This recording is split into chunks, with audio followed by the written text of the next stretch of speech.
808 Rockstars with Andrew Freeman. Kind of rock stars. Last in line. I know rock stars. Yeah. I know you. Andrew he's notably a front man, but he also told me that he has a few guitars that he feels quite near and dear to. Tell us about your guitars. Well, I have probably about 20, 25 guitars, but they're not like some of the pretty ones that are in here. They're not pretty Gibsons and pretty Fenders or beat up Fenders. A lot of them are like Frankenstrats. Like one of them I have, it's an Ibanez, and my father used to own a music store, and we used to get a lot of used gear, and I would always make things disappear.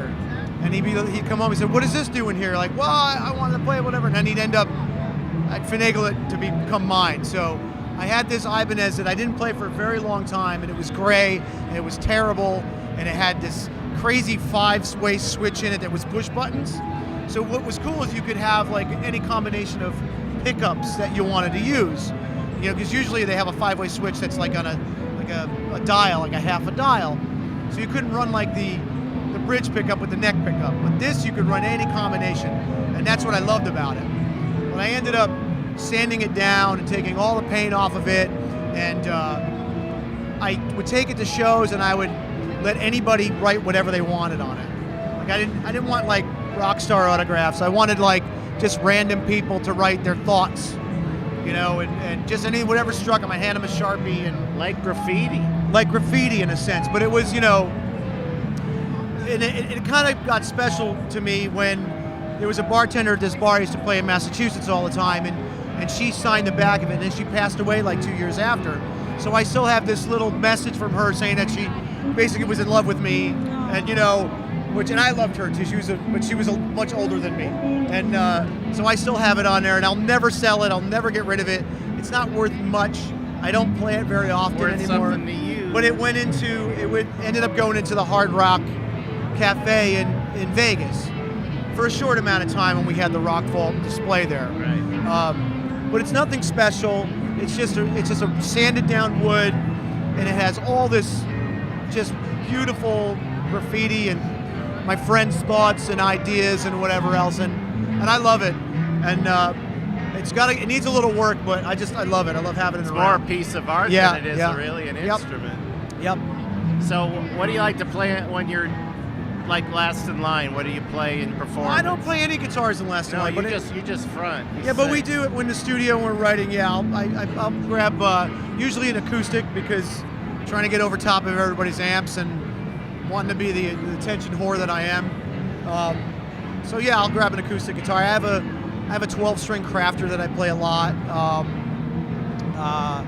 I had a deal with Crafter guitars for a while, and they gave me some really nice stuff. But I have this really cool little Parlor Washburn, and it's about that.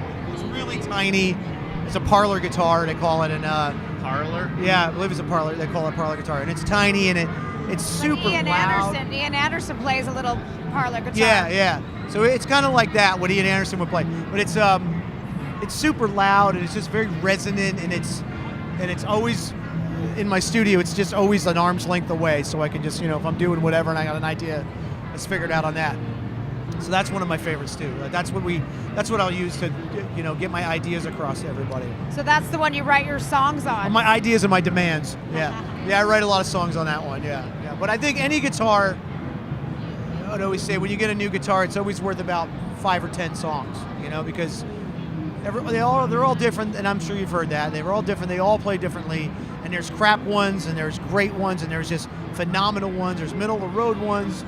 Ones have little switches. I mean, I've bought guitars just because they have a little switch that I like, you know, and I won't get rid of it because I can never find that again, and it means something, you know. So is there any one guitarist that influenced you the most, or one guitarist? Yeah. Oh boy, Joe Perry, Eddie Van Halen, jazz guys like Django Reinhardt and Wes Montgomery, and it's a nice list. I like the evolution of like Wes Montgomery, who kind of became Pat Metheny and became, you know, it's that evolution. I mean, not just rock guys as well. I like Pat a lot of Metheny. guys outside of rock music Yeah. that bring in. Well, you Joe know, Perry's Billy guitar is going to be in my next yeah, book. yep, Joe, and guys I play with like George Lynch and George's Vivian Campbell. guitar's in this one. Yeah, His I'm tiger, sure he was. His tiger guitar. Oh yeah? Yeah. He's making guitars now too. Yeah, Mr. I love the way he Scary. plays. Him and I we're not the best of friends, but I love how he plays. You can never take that away from him. And he's and Vivian Campbell, of course. Oh, He's yeah. you know. I've got a few, about 5 of Vivian's guitars that are in my next Oh, book. very cool. Yeah. So he's I love just standing next to them, watching those guys play. It's very inspiring for me as a player.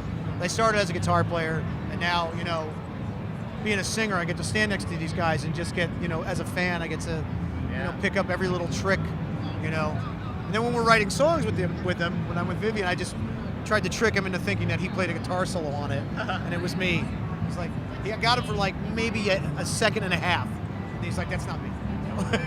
That's awesome. Thank you, Andrew, for Thank your you. time.